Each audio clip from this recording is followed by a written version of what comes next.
pour pouvoir faire face aux batailles qui vont être déclarées plus tard.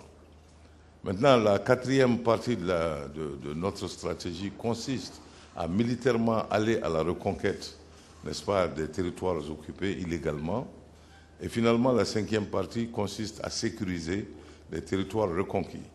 Mais en parallèle de tout cela, il va falloir engager, et nous avons déjà démarré la formation de gens qui vont mener des négociations avec nos compatriotes afin de trouver une solution politique durable, cette fois-ci, à la crise malienne qui est répétitive d'ailleurs depuis nos indépendances, depuis plus de 50 ans.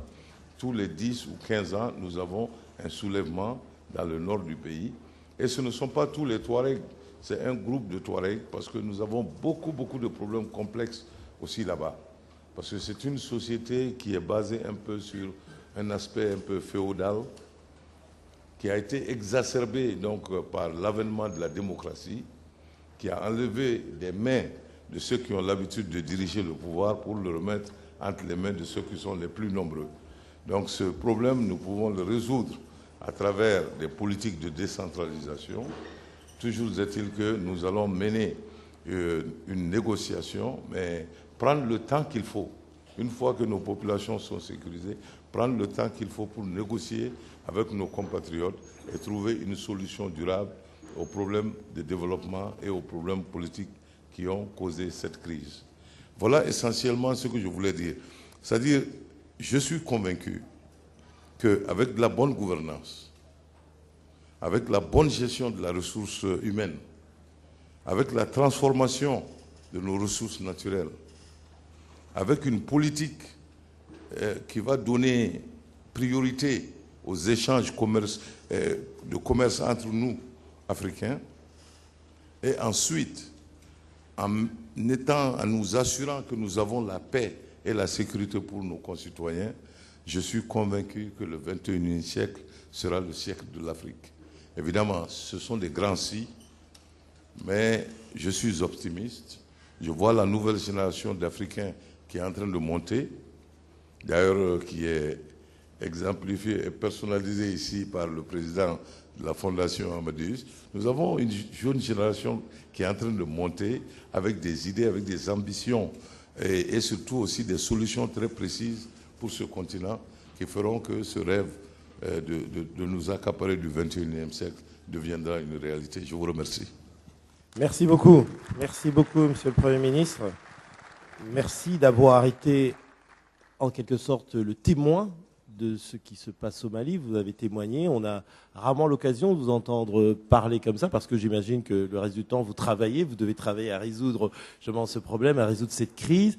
Vous l'avez bien souligné, une crise qui n'est pas complètement endogène, qui a justement une origine aussi, ou en tout cas des causes aussi qui viennent de l'extérieur. On parle souvent de la mondialisation de l'économie, mais là aussi c'est la mondialisation malheureusement du terrorisme, ou en tout cas des réseaux de trafiquants, des réseaux mafieux qui aujourd'hui ont dévoilé aussi quelque chose qui est important en Afrique et qui est un des défis du continent pour le XXIe siècle, c'est la consolidation et la solidité de nos institutions. Parce que le Mali était quand même, je peux dire, un exemple de démocratie apaisée. Il y avait eu une alternance qui s'était bien passée. Et puis subitement, personne ne s'attendait à ce coup d'État. Ce qui veut dire que le combat n'est jamais gagné d'avance. On aura peut-être l'occasion d'en reparler au moment où on aura l'échange avec la salle, mais c'est très important. Et je pense que pour consolider justement ces institutions africaines, un rôle important est celui que jouent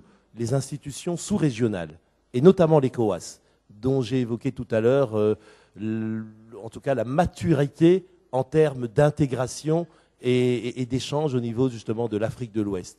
C'est pour ça que je vous passe la parole, Monsieur McIntosh, pour que vous nous parliez justement de votre vision. Qu'est-ce que vous pouvez faire? Comment voyez-vous justement l'Afrique face à ce défi de s'accaparer son destin, de prendre en main son destin au XXIe siècle? Merci.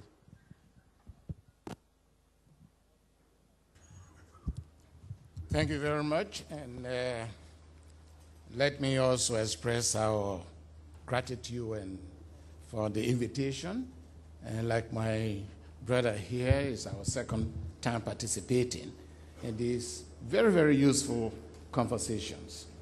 The question that we have to deal with on this podium at this time has two dimensions. That part that has to do with the how, and then the part that has to do with the competition, because we're talking about space in this global framework. But I think before I talk very quickly on the how and that part of it, I would like to express my own appreciation to the comments and sentiments made by the Prime Minister. And just for information purposes, the heads of states within the ECOWAS region met just this gone Sunday. And as we speak, their resolution was clear, and we have now gained grounds in terms of the mobilizing what it would take for us to exercise what is required of us. And that conveyance of the resolution of the heads of states is on its way to the Security Council, and we hope in the next 48 or next week, by next week, we should have a clearer picture, Mr. Prime Minister. But so far, things are moving in the right direction. Now, the issue of how. How does Africa go from a lower end of the development ladder to an upper level? It's a very critical question. How do we, as Africa, close this gap that is between those countries that are high up on the ladder and those of us that are down there? The whole question of that how calls for strategies. Of course, we try that. We have the best blueprints on paper. We started a very long time ago, the Lagos Plan of Action. We went on to the alternative framework. Each country and each region is talking about development plans and strategies. And yet, we find ourselves somewhere down at the bottom ebb of the ladder. And the question is, that gap between ourselves, because to strategically place oneself in the 21st century as a continent, we have to close that gap. And as I just said, the strategies on paper are clear. It's now translating those strategies to be able to put up an effective competitive spirit and yield some concrete results, in my mind, is where the focus of debate is now on our table. Now, when you talk about the question of, is it possible? Because when you ask the question, how, and you say, well, let me think about some strategies. But as you think through those strategic moves or the approaches you want to do, you have to keep in the back of your mind the possibility, the feasibility of that exercise. Now, let's play a small scenario here. I am up on this ladder. You are down on this ladder. My being up is a result of my effectiveness in exploiting the global resources, good many of which you find on the African continent.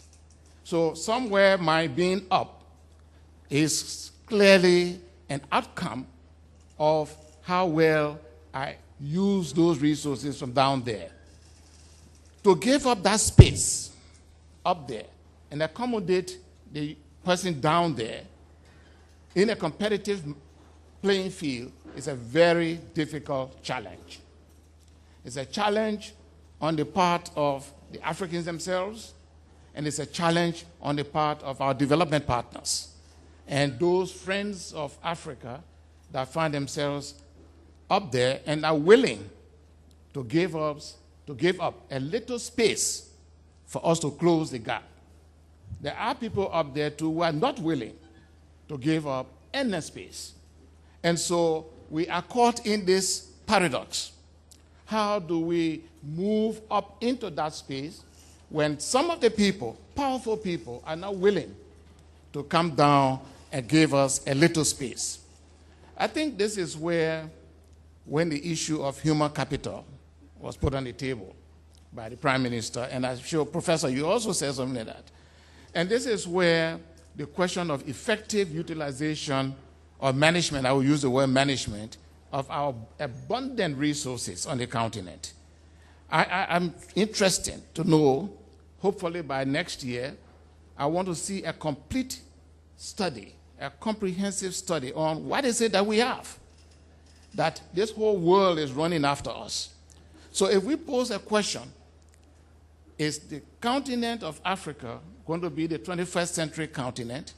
That question, Mr. Moderator, has two things. Either I say yes, and that means I am a player out there, and I enjoyed the fruits of effective participation. Or the other side, my other partners, are interested in discovering a new playground, a new backyard. And so various continents, I'm not talking about countries now, I'm talking about various blocks of continents, begin to come to play within the geographical scope of Africa. I mean, because if they come to start playing on your field, and they start playing loudly, then they will say you are in the 21st century. So we have to be very, very clear. What is it we want to be in that 21st century? Is it to be the playground, the newly found resource basket? Is it a place where policies and programs can come for experimentation? Or is it the peoples of Africa, the governments of Africa, the private sector of Africa begin to play a much more vibrant role in this exercise? So what I'm trying to now pose, and perhaps during the discussion we can come back to it, is the possibility of that and the feasibility of that. Because if we do not do what it takes, I'm afraid we'll be just in dream world, simply because we are all fighting for the same set of resources to position ourselves, whether you develop or underdeveloped, same set of resources to strategically position yourself in this global space. And as I said during the discussion, perhaps we can touch on a little bit more. So the possibility of moving, closing the gap, I would love for us in Africa to take it as our challenge. We should do all it takes. We should be thinking through the strategies. We should be thinking through the solidarity, working together. We should be thinking through harnessing our capital, human capital, to be able to effectively engage on this global space. Thank you. Merci beaucoup, M. McIntosh. Excellente contribution, comme les autres, où vous pointez du doigt la question essentielle, c'est-à-dire que faire, comment faire pour devenir maître de son destin. C'est ça la question qui est posée aux Africains, une question cruciale, mais qu'il faut prendre à bras le corps, justement, à cette période où les caméras, si vous voulez, le focus se braque encore sur l'Afrique, plus comme à l'époque de la colonisation, mais cette fois-ci en tant que terre d'opportunité. Mais est-ce que ce sera une opportunité simplement pour les autres ou une réelle opportunité pour les Africains eux-mêmes et pour cette jeunesse dont a parlé le Premier ministre Modibo Diarra, cette jeunesse qui forme effectivement près de 70% de la population africaine. Alors, vous avez parlé justement de la question du management, de l'implémentation et aussi du fait que l'Afrique était ce terrain qui ne devait pas devenir un terrain de jeu. Et alors là, je pense que c'est le bon moment pour s'adresser à M. Benjeloun Touimi, qui est dans le monde de la finance, parce qu'on a remarqué justement que ce dont on parle en disant est-ce que l'Afrique sera le continent du 21e siècle, dans le monde de la finance, il l'est déjà, parce que ces 10 dernières années, avec les taux de croissance en Afrique, on voit que tous les private equity, les hedge funds, ils investissent à tour de bras en Afrique, à la fois dans l'exploitation des matières premières, dans tout ce qui est les services, téléphonie mobile et d'autres choses comme ça. On a investi en Afrique, mais est-ce que tout cet investissement profite-t-il réellement aux Africains? Comment faire pour, en quelque sorte, comme dirait quelqu'un, make finance work for Africa, faire que la finance travaille réellement pour l'Afrique? Parce que les idées sont là. les bras sont là pour travailler. Ce qu'il faut aujourd'hui, c'est une ingénierie pour mobiliser cette finance, ces moyens à bon escient. Alors j'aimerais bien, Monsieur Benjelloun Touimi, que vous nous disiez quelques mots, vous qui avez l'expérience de ce domaine justement de la finance. Merci.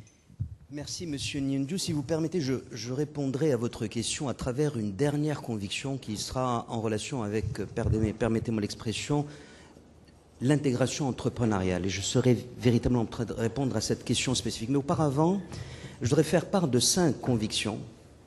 Et ces 5 convictions sont en amont, inspirées par une... On va remercier le ministre Nyong'o, qui malheureusement doit aller prendre son avion. En tout cas, merci beaucoup d'avoir été parmi nous. Merci, merci. Voilà. Merci beaucoup.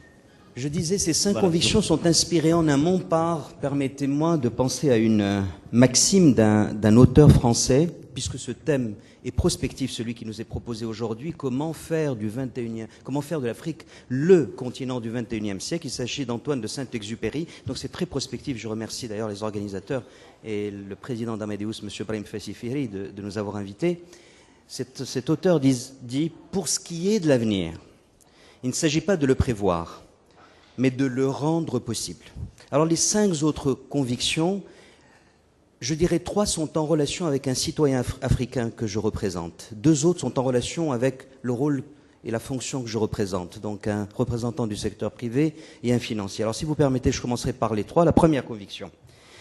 La question est, est-ce que l'Afrique peut être le continent du XXIe siècle? Permettez-moi de n'être ni afro-pessimiste, ni, passez-moi l'expression, afridolâtre.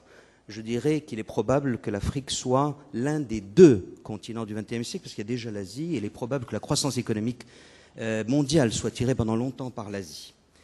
Alors, la deuxième conviction, c'est que dans la mesure où cette Afrique est composée de 54 pays, c'est vrai que nous avons la chance d'avoir des zones économiques régionales, nous avons 8, mais tout de même ce sont des pays dissemblables. Il y a des pays enclavés. Le pays regorge, si vous me permettez l'expression, du plus grand nombre de pays enclavés sans accès à la mer.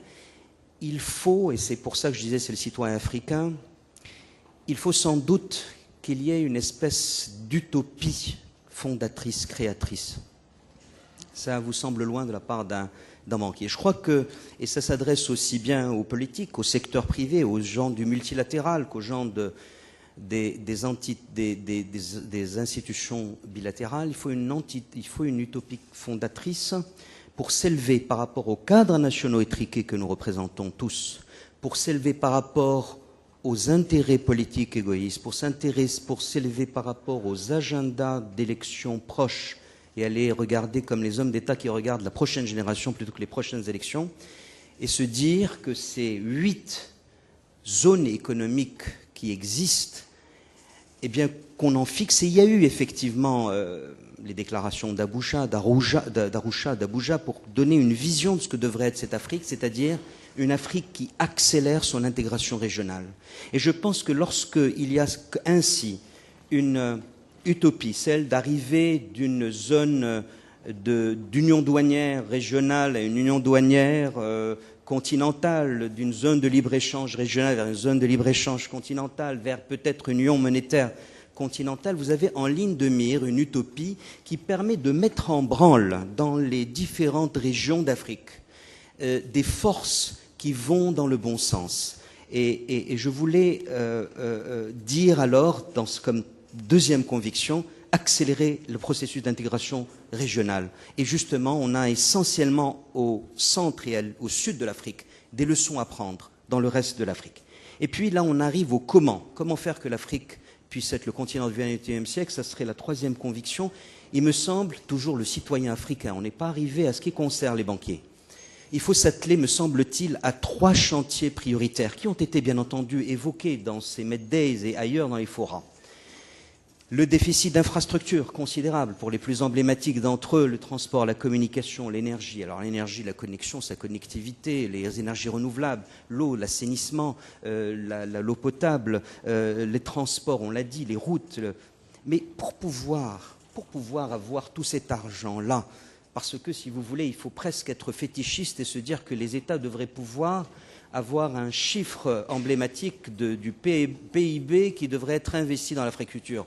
Il faut que les pays soient attractifs, il faut que ces régions puissent être attractives non seulement pour l'investissement africain que l'investissement étranger. Et comment peut-on le faire si au cœur des politiques nationales, il n'y a pas l'amélioration de l'environnement des affaires? Et là, on commence à toucher des choses qui interpellent les entrepreneurs que nous sommes. Alors, l'amélioration du climat des affaires, on a la chance, au nom d'une espèce d'intelligence collective, d'avoir une banque mondiale qui a fait un index qui est le Doing Business, qui répertorie un petit peu tout ce qu'il y a lieu de faire pour pouvoir améliorer l'environnement des affaires. Alors, je citerai en passant, si vous me permettez, ça peut être en relation avec l'amélioration, ça peut être les permis de construire, le délai pour créer une entreprise, ça peut être la protection des minoritaires, ça peut être la mise en œuvre, la mise en force des contrats, bref, la résolution, la législation sur l'insolvabilité, bref, il y a toute une série de micro-décisions qui sont autant de feuilles de route pour les gouvernants pour améliorer le climat des affaires afin d'attirer non seulement l'investissement africain, afro-africain, mais également l'investissement étranger. Et il s'agit, toujours cette même deuxième chantier après l'élimination des déficits d'infrastructures, il s'agit d'améliorer l'esprit d'entrepreneuriat, parce qu'il est le seul véritablement à, durablement, au-delà de la création de postes budgétaires pour l'emploi public, créer des emplois durables et en tout cas promouvoir également l'auto-emploi. Et enfin, et tout ça a été dit sur ce panel et ailleurs, il s'agit, me semble-t-il, troisième chantier prioritaire, on est toujours dans la conviction du citoyen africain, on n'est toujours pas arrivé au rôle du secteur privé. Investir dans le capital humain. Et là, pour ne pas enfoncer des portes ouvertes.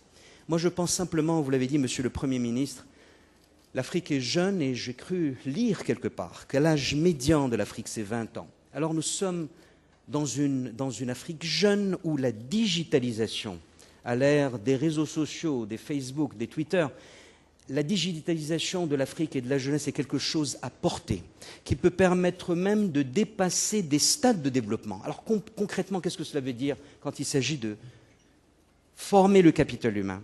Eh bien, j'ai eu le plaisir au Palais des Nations Unies, dans le cadre d'une conférence de la Fondation Maroc-Suisse, de faire un témoignage sur la responsabilité sociétale d'entreprise qu'entreprend BMC Bank. Et j'ai eu des échanges par rapport à ce qui est sans doute désormais le dada dans ce domaine de la formation. C'est ce qu'on appelle en anglais les Massive Online Open Courses, les cours massifs en ligne libre qui permettent, au-delà de la formation en présentiel, de pouvoir augmenter les cours, d'abord disséminer le savoir, augmenter les cours par de la vidéo, par des quiz, avec des communautés de télé-apprenants, des communautés qui s'autorégulent, qui s'autocorrigent. Et vous avez donc des matières qui non seulement sont dispensées à l'origine par des grandes universités, des instituts de recherche, mais qui se retrouvent alors partagées au-delà des frontières. Je pense qu'on peut tout à fait y disséminer la science que les humanités, que la paix, que la gouvernance, tout ce dont on parle, à travers ce nouvel outil qui sera extrêmement interpellatif pour la jeunesse africaine. Donc investir dans le capital humain.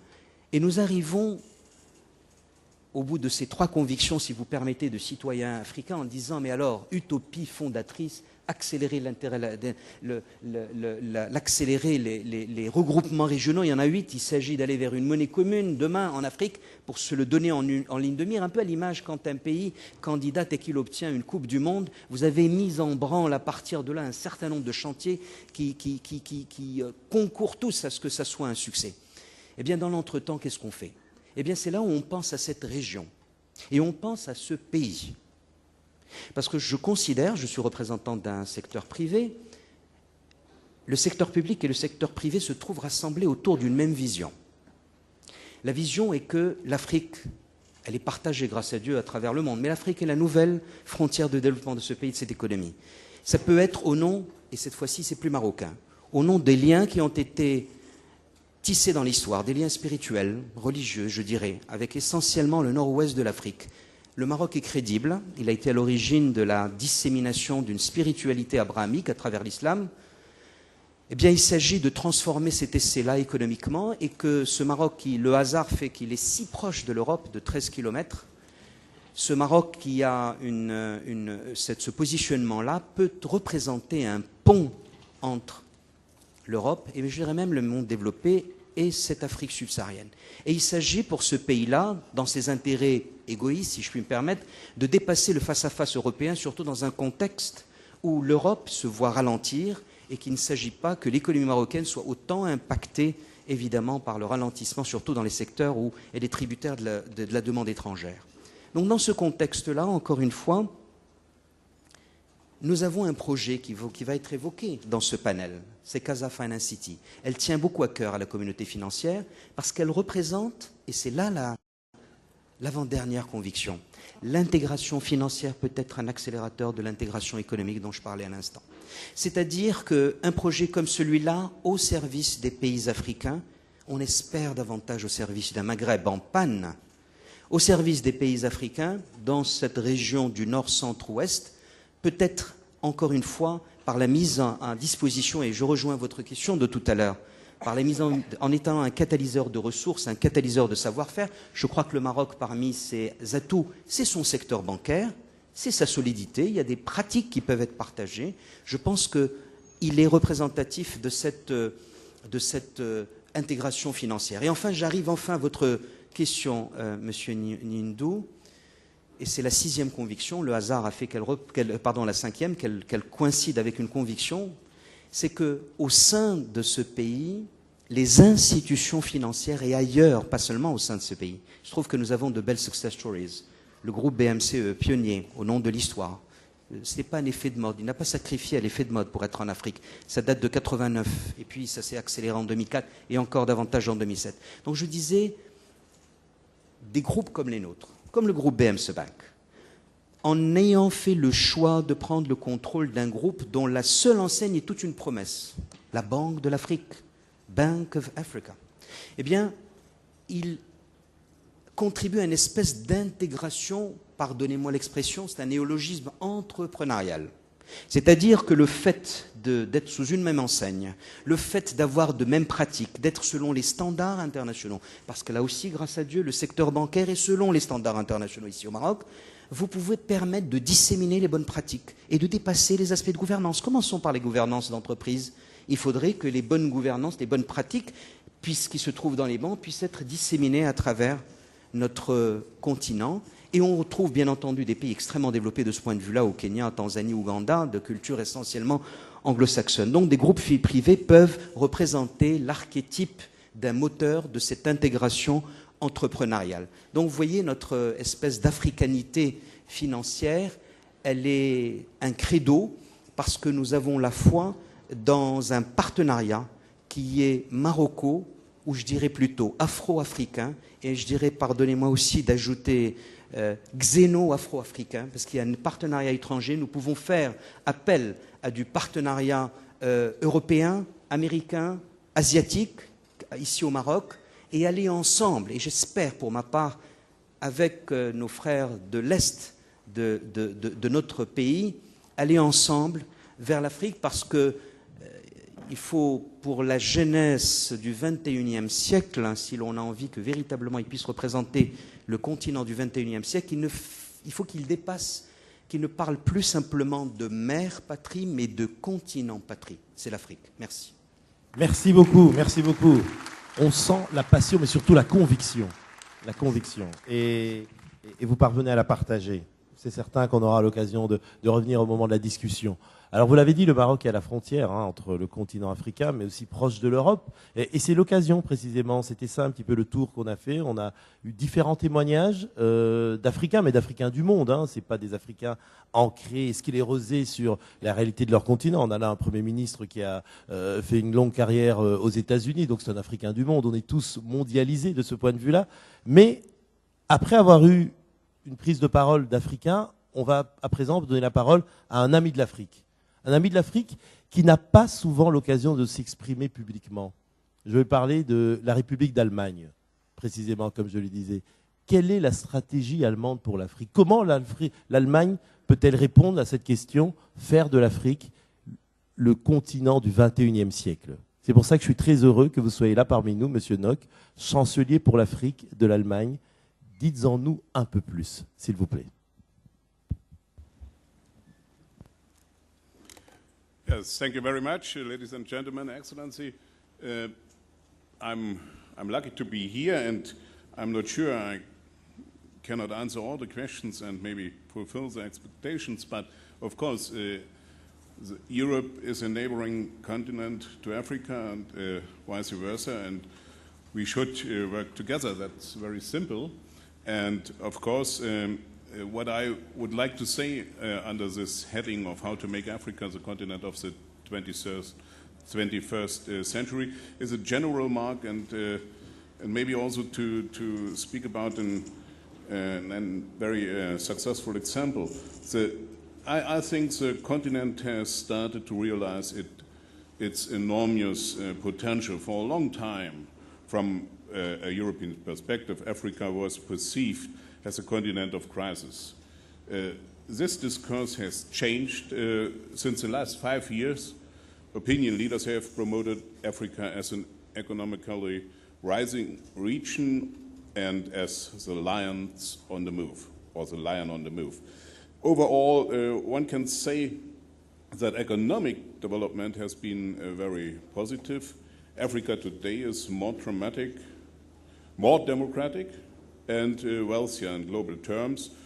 Only Africa is one of the fastest growing regions in the world in the medium term, already mentioned. But, you know, maybe 7 of the 10 fastest growing countries are in Africa. This is quite impressive. But that's the other perspective, but we should also look closely to the facts. The economic output of the continent only accounts for 2% of the global GDP. And if you take out South Africa, Egypt, by far the biggest economies of the continent, the situation looks already a bit different. The long-standing perception of Africa as a continent of economic problems and political crisis is as wrong as the exaggeration that Africa is a safe haven for investors and businessmen alike. I am convinced that whitewashing does not help too much. On the other side, lots is possible in Africa. And this is an example. The rapid development of mobile telephony shows what is possible when there is a real demand. From 2008 to 2010, the number of mobile phones in Africa nearly doubled to 500 million phones. This has been achieved without any development cooperation, powered by African businesses and Africans themselves. Technological innovation around the mobile and smartphones are becoming a driver of change. Mobile telebanking is revolutionizing financial services in Africa. It empowers especially poor people who live in isolated places. In Kenya, 85% of the population owns a mobile phone compared to 35% who have a bank account. With M-Pesa, which means mobile money in Swahili, 85% Kenyans can receive, send, and save money. They can even pay the energy and water bills, as well as on the supermarket counters. It is needless to say that innovations like these open up a wide range of business opportunities for people. I'm sure we don't know which kind of businesses, but it's a great opportunity. But even more so, with mobile devices, the digital revolution has captured the continent much more rapidly. More than 80% of the mobile phones users log into the internet with their phones. The access to the World Wide Web allows people to access and spread information It has wide-reaching implications for the democratization of African countries. Experiences show that innovations like the mobile internet, mobile banking and mobile insurance are, especially in Africa, picking up rapidly. Apart from those technological innovations, the growing young population, already mentioned, the inner African trade, also already mentioned, and the availability of huge reserves of natural resources are, for me, drivers of change on the continent. You know, by 2050, the population of the African continent will have doubled to about 2 billion, with half younger than 15 years. And for me, this is more an opportunity than a challenge. And maybe China delivers a bulk of its cheap goods to Africa, but more, I would hope, Europe and Germany has to learn better how to do business with the poor, but in a different and responsible way. Not too much about the German economy. You asked in the presentation in the beginning for the German miracle or Wirtschaftswunder. I think it's a long way of hundreds of thousands SMEs, small and medium-sized enterprises, and those small enterprises are more than 1,000 are world market leaders, came from Germany, and it's not easy to replicate those developments of 5 decades. But I think one thing is maybe really important. I would not don't say too much about inner African trade. You mentioned it. That is very important for me also to speak about maybe about the EPAs, the Economic Partnership Agreements, where the European Union is negotiating with African countries. I think it's better to have this free trade zone of the whole of Africa. But the last driver of growth, what I want to mention is that I believe Africa must use its wealth of natural resources and can use. Natural resources can, and that means including the use of land in a responsible way. These resources can but do not need to be a cause or a problem. What matters is a political will to manage it in a transparent and responsible way and distribute it responsibly. The emerging partners and companies operating in the raw materials sector are important partners for developing countries. They need the large-scale investment that they bring along, but they also need to satisfy their population. African governments are increasingly cautious about the deals they strike with big global companies. They do not want a second scramble of Africa, whereby resources have the continent without any processing. That's an important thing. Processing on the continent must take place. So far, only I think in this kind of business, Germany could be a partner. I would say could give support as an honest broker. Lastly, it is clear that massive capital flight and bad governance are hindering Africa from becoming the continent of the 21st century. And we need, the Prime Minister of Mali said, we need, of course, stability. We need good governance, rule of law, and protection of human rights, step-by-step approaches. If there could be this development take place in the country, in Africa, in every country in Africa. Thank you very much. That this last point is much more important for German and European businessmen than you think, but it's important. Thank you.